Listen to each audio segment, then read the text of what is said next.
왜 하나님께서는 자신의 하늘의 아들을 그토록 내버려 두고 돌보지도 않고 고생을 시키십니까?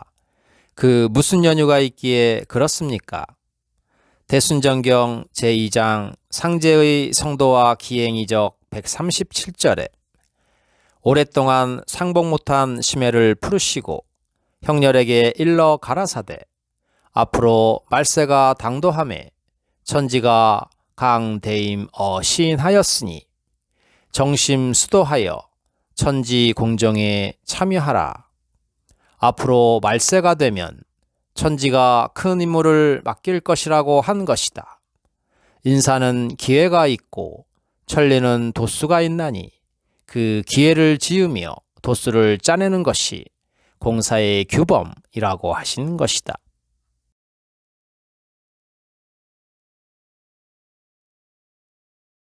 대순전경 제3장 제자의 입도와 교훈 90절에 하루는 제자들에게 맹자 한 절을 외워주시며 가라사대 이 글을 잘 알아두면 이 책에는 더 볼 것이 없느니라 하시니 이러하니라. 수는 바로 시무지중하고 부열은 거 판축지간하고 교력은 거 어염지중하고 관이오는 거 사하고 손수고는 거 해하고 백리해는 거 시하니라.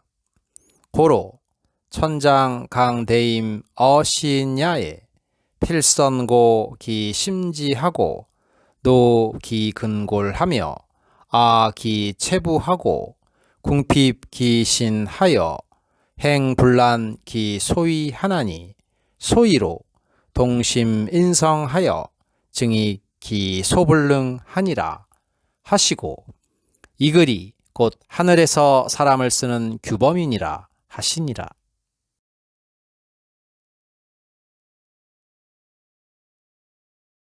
이 글의 뜻은 수는 밭을 갈다가 기용되었고 부열은 성벽 쌓는 일을 하다가 등용되었으며 교력은 생선과 소금 파는 곳에서 등용되었고 관이오는 옥관에서 잡혀있다가 등용되었으며 손수건은 바닷가에서 살다가 등용되었고 백리에는 시장에서 살다가 등용되었던 것이다.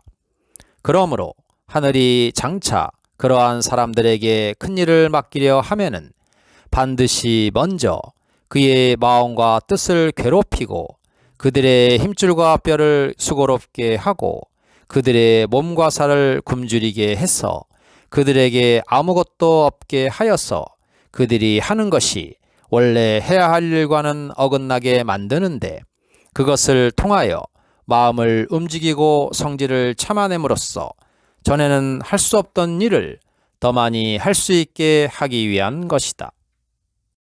이미 100여 년 전에 증산상제께서 큰일을 맡길 사람이 있는데 혹독하게 정신적으로나 육체적으로 말로는 표현하기 어려운 고생을 시키겠다고 이미 밝혀놓았는데 그렇게 고생시키는 것이 하나의 교육과정이라는 것이다. 그러니 어찌 피할 도리가 없는 것이다. 그래서 이 내용을 알지 못하는 그 하늘의 아들이 스스로 나는 하늘이 버린 사람이다 라고 한탄한다는 것이다. 후에 이야기하겠지만 해월 선생의 글 속에서 하나님의 아들이 나중에 하나님과 재회하면서 이 땅에 버려진 것을 그렇게도 서러워하더라는 글을 남겨놓으셨다. 그때 다시 한 사람이 물었다. 큰일을 해야 할 사람이라면 쓸데없이 엉뚱한 일만 하다 막상 나중에 큰일을 맡아서 하게 될 때 앞으로 해야 할 일에 대한 경험과 전문적인 지식 등 아는 것이 있어야 잘하지 않겠습니까? 라고 물었다. 그러자 명산 선생은 다시 설명하기 시작했다.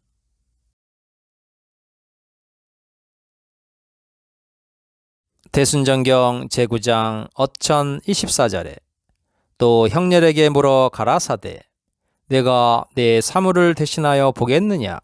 형렬이 대하여 가로되 재질이 둔하고 배운 바 없사오니 어찌 능히 감당하리이까? 가라사대 미 유학 양자 이후에 가자야니라. 우순이 역산에 밭갈고 뇌택에 고기 잡고 하빈에 질삼할 때에 성기옥형을 알지 못하였나니 당국하면 아느니라. 미유학 양자 이후 가자야 란 말은 여자들이 자식을 낳아서 길러본 후, 즉 경험을 쌓은 후에 시집가는 것이 아니란 뜻이다. 순임금이 역산에서 밥 깔고 뇌택에서 고기 잡고 하빈에서 질삼할 때 천체를 관측하는 기계, 즉 선기옥형을 알지 못하였지만 다 당하면 다 알게 된다고 한 것이다. 여기에 이 말은 하나님의 깊은 의지가 배어 있는 말이다. 앞으로 장차 사람을 쓰는 방법이 이전 같지 않다는 것을 예고하는 것이다. 지금까지의 학벌 위주와 인맥 위주의 인사정책이 획기적으로 바뀌게 되는 것을 미리 예고하는 것이다. 머리가 좋고 이론에 밝으며 또한 경험이 많다고 하여서 정치를 잘하는 것이 아니라는 것이다. 머리 좋아야 일이 잘 되는 것이 아니라 성실하고 또한 진실하며 열심히 잘해보려고 할 때 비록 능력은 좀 뒤지더라도 주위의 모든 사람이 한마음으로 돕게 되는 것이고 그러다 보면 잘 되는 것이다. 똑똑하다고 하는 것이 대체로 기억력 하나 좋은 것 가지고 좋은 학교 졸업장이나 가지면 인정받고 잘 통하는 세상이지만 앞으로는 그것과는 상관이 없는 세상이 되는 것이다. 아무리 유명한 대학교에 박사학위가 있으면 무엇하겠는가? 앞으로 세상은 신의 세계인데 별 의미가 없는 것이다. 지금의 모든 학문과 과학이란 것이 현재의 자연질서를 바탕으로 한 학문이다 보니 개벽시대를 만나면 모든 것이 바뀌게 되므로 별 의미가 없는 것이다. 모든 것이 다 새로 시작된다고 보아야 하는 것이다. 말 그대로 새하늘과 새 땅에 새로운 학문이 등장하는 것이다. 옛 것을 고집할 수가 없는 것이다. 촛불 시대에서 전기불 시대로 바뀌면 촛불은 버려야 하는 것이다. 앞으로의 세상은 신선세계로 바뀌는데 여기에 걸맞는 공부가 필요한 것이다. 우리는 인성 공부는 거의 무시하고 지나치게 영어 공부나 열심히 시키고들 있는데 우리나라의 말이 세계 중심이 되는 언어가 되는 것을 안다면 학교 교육에서 인성 교육을 무시한 채 영어 공부를 그렇게까지 시킬 필요가 없는 것이다. 다만 필요한 사람이나 열심히 하면 되는데 온 국민 전체가 거의 써먹지도 못하는 공부에 너무 과도하게 매달리니 시간과 국력의 소모가 너무 큰 것이다. 우리나라에 세계통일정부가 생길 것이라고 이미 증산상제께서는 밝힌 바가 있다. 또한 세계통일정부가 있다고 하여도 지금의 유행과 같이 불필요한 토의나 토론을 벌이는 소모적인 것이 아닌 것이다. 여러 예언서에서 20세기 후반기에 우리나라에 강림하리라고 예언되어 왔던 그 하나님의 아들의 세계통일 정부에서는 다만 하나님의 아들이 지시하는 내용을 단지 받들어 수행하는 통일정부라는 것이다. 앞으로의 세상은 그동안 깨끗하게 살아온 사람들이 대접받고 대우받는 세상으로 바뀌는 것이다. 앞으로 오는 한국에 대하여는 잘 알겠습니다만 요임금과 황극과는 무슨 관련이 있습니까?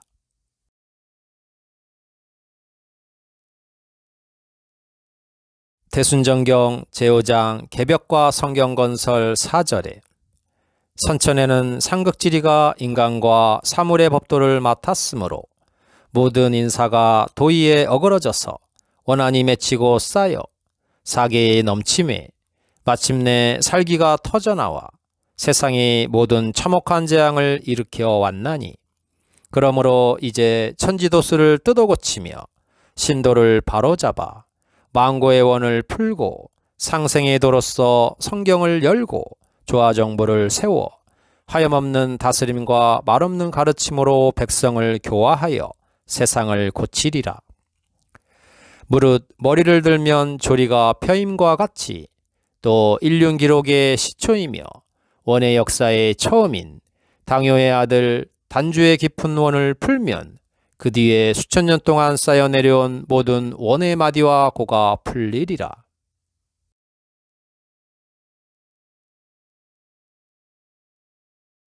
대저 당요가 단주를 불초히 여겨 두 딸을 우순에게 보내고 드디어 천하를 전하니 단주는 깊이 원을 품어 그 분하고 억울한 기운의 충동으로 마침내 우순을 창호에서 죽게 하고 두 왕비는 소상에 빠져 죽는 참혹한 일이 일어났나니 이로부터 원의 뿌리가 깊이 박히고 시대의 추이를 따라 모든 원이 덧붙어서 더욱 발달하여 드디어 천지에 가득 차서 세상을 폭파함에 이르렀나니 그러므로 단주회원을 첫머리로 하고 모든 천하를 건지려는 큰 뜻을 품고 시세가 이롭지 못함으로 인하여 구족을 멸살하는 참화를 당하여 의탁할 곳이 없이 하늘 머금고 천고에 떠도는 망고 역신들을 그 다음으로 하여 각자 원통함과 억울함을 풀어 혹은 행위를 바로 살펴서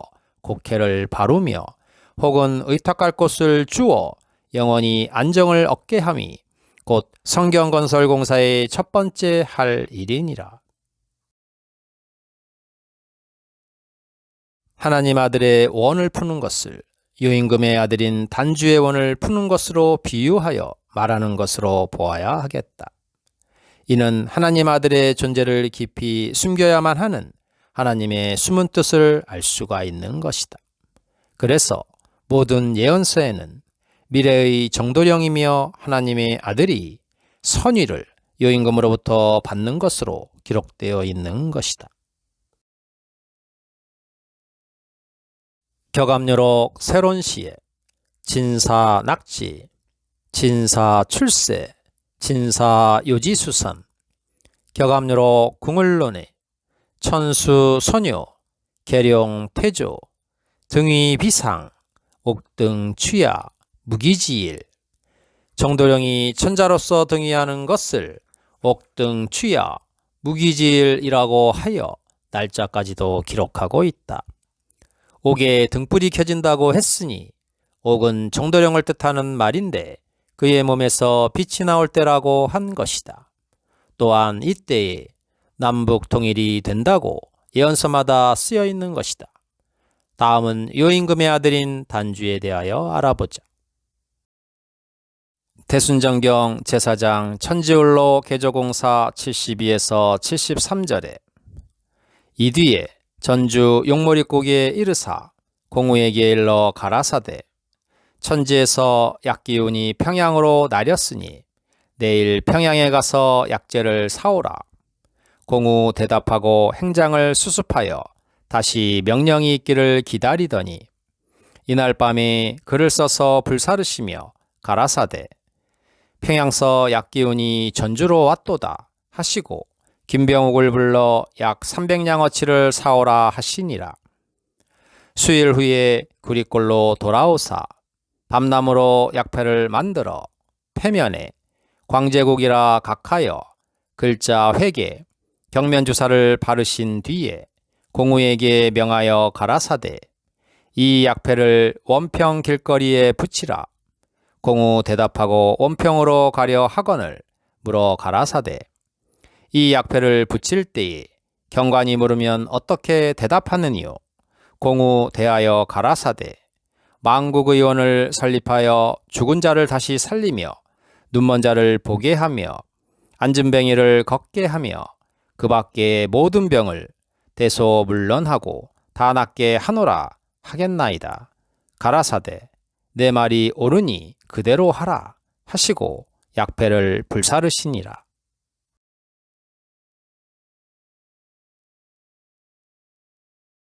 약장은 아래에 큰 칸을 두고 그 위에 빼다지 3칸이 가로 있고 또 그 위에 내리셋 가로 5 합하여 15 빼다지 칸이 있는데 한가운데 칸에 단주수명이라 쓰시고 그 속에 목단피를 넣고 또 열풍내우 불미라 쓰시고 또 그 옆에 내리 태울 줄을 쓰셨으며 그 윗칸에는 천화분, 아래칸에는 금운하를 각각 넣고 양지를 오려서 칠성경을 외줄로 내려 쓰신 뒤에 그 끝에 우보상체 등양명이라 가로 써서 약장 위로부터 뒤로 넘겨서 내려 붙였으며 궤 안에는 팔문둥갑이라 쓰시고 그 글자를 눌러서 설문 두 자를 불지짐하신 뒤에 그 주위에 24점을 붉은 물로 돌려 찍으시니라.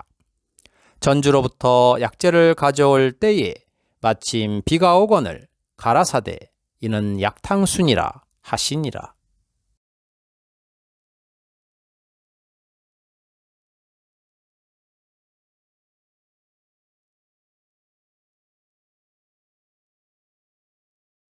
대순전경 보주 제9장 4절에 이르기를 김영렬이 가로되 선생께서 공사를 행하실세 단주를 자미원에 붙이사 칠성을 주재하여서 일체 성수를 관장하며 인간의 수명복록을 사리케 하셨으니 그러므로 약장이 단주 수명과 칠성경을 쓰셨다고 하고 일반 문인의 설을 거하건대 단주로서 세운을 관장케 하사 현세 대국이 그의 기법에 응하여 기축을 정객케 하셨으니 회문산을 부산으로 하여 오선유기를 응기케 하심이 차로 이남이니 대개 기법이 단주로부터 시작한 까닭이라 하니 이제 제설을 종합하고 선생의 유물과 법원과 문명을 고찰컨대 약장에 단주 수명과 칠성경을 쓰셨고 법원에 단주를 해원한다 하셨으며 중천신으로 하여금 복록을 맡아서 균분케 한다 하셨으며 산하대운을 돌리실세 회문산을 부산으로 하여 그 오선위기를 응기케 하시고 대운이 기와 여희 정계되리라 하셨으니 독자는 천지공사의 단주 회원이 큰 의의가 있음을 생각할지어다. 증산상제께서는 만국의원을 설립하여 죽은 자를 다시 살리며 눈먼 자를 보게 하며 앉은 뱅이를 걷게 하며 그 밖에 모든 병에 크고 작은 것을 불문하고 다 낫게 하겠다고 하시었다. 밤나무로 약패를 만들어 붙이라 하셨고 또한 목수로 하여금 약장과 궤를 만들게 하셨는데 약장은 빼다지 칸이 15개가 있는데 그 가운데 칸에 단주 수명을 쓰시고 그 속에는 목단피를 넣고 또 열풍내우 불미라고 쓰시고 태울주와 칠성경을 쓰셨다고 하신 것이다. 우리는 이 만국의원과 이 약장공사를 보면서 알 수 있는 것이 바로 삼풍해인을 뜻하는 것을 알 수 있는 것이다. 또한 하늘의 천명을 받은 자가 단주이고 그래서 단주수명, 즉 천명을 받는 자라는 말이고 또한 약장을 15칸으로 나눈 것은 15진주를 나타내기 위한 것이라고 볼 수 있는 것이다. 또한 목단피를 넣었다는데 목단의 단이라는 말은 불사약을 뜻하는 은어이며 하나님의 아들을 뜻하는 말이기도 하다.